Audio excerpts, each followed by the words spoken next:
Well, good morning, everyone, and also want to take the opportunity to say good morning and wish a long life to Michael Horowitz, who's on Zoom. He had Yortzeit yesterday for his son of blessed memory, Yosef Ben Michael, and he's joined us today. Michael, very, very good to see you.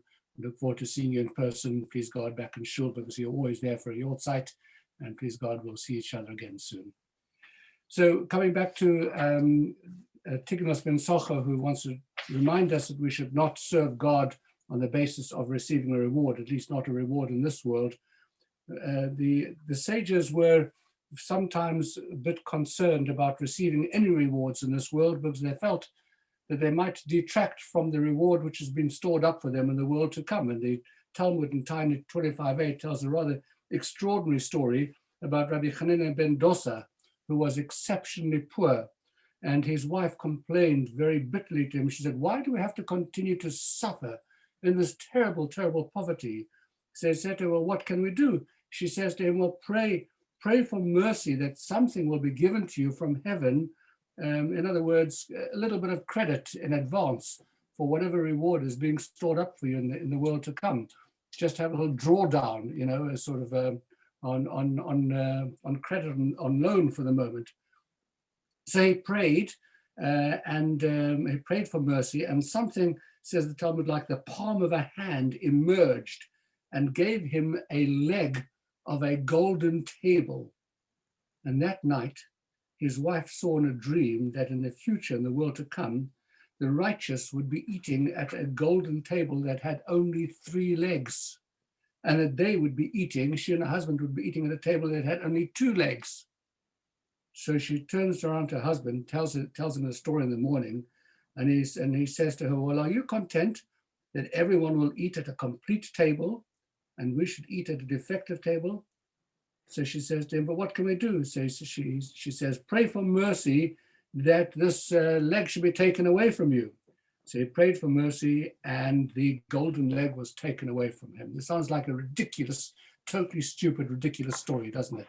But actually there's something which lies behind it. Before we talk about that, there is a phrase in our benching that carries something of the same idea, the fear, the concern that we may be using up our credits too quickly.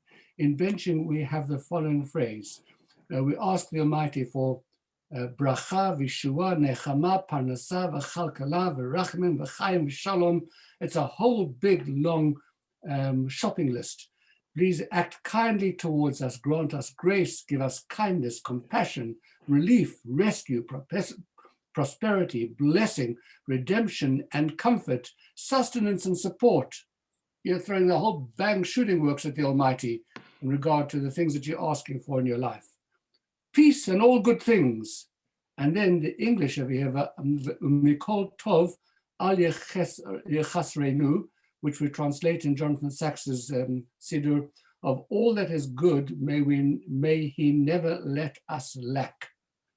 But there's a different interpretation to this over here, and it's one which causes great concern. And from all that is good, may we not have taken a drawdown too quickly.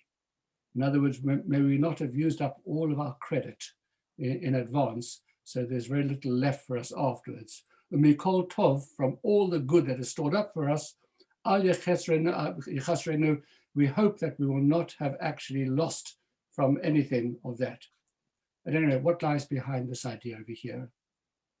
And it's a very real concern that many people feel, that, when life is going well, and things are good, and you look around and you count your blessings, and suddenly you're filled with great anxiety that this can't last.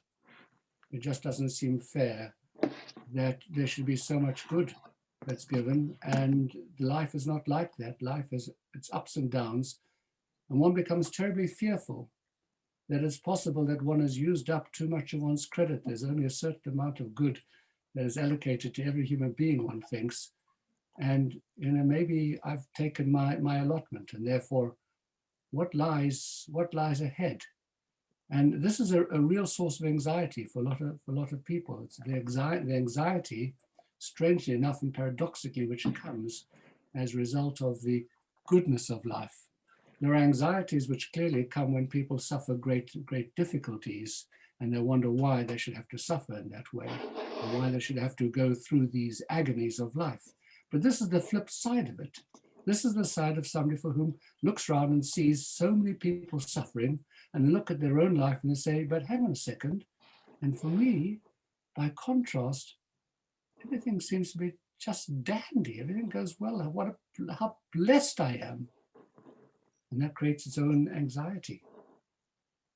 So the sages want to say to us over here,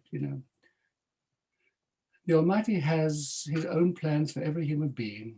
And whatever has to happen, whatever there is, you take all the kindnesses and the goodness that he gives you and hope that there's an inexhaustible supply of kindness and goodness still to be drawn down, and that whatever happens with you in your life, you're not necessarily drawing down from an inexhaustible resource, which is then going to become emptied and life will change. One has to have the faith to be able to move ahead with confidence and with optimism and to say, please God, thank you for all the kindnesses and all the good you've given me. May they continue forever. May we not ever have to suffer. And that is something which we say in our morning prayers, when we pray the Almighty should not test us, should not give us trials, should not bring upon us difficulties, that we should continue to suffer, we should continue to live with his blessings.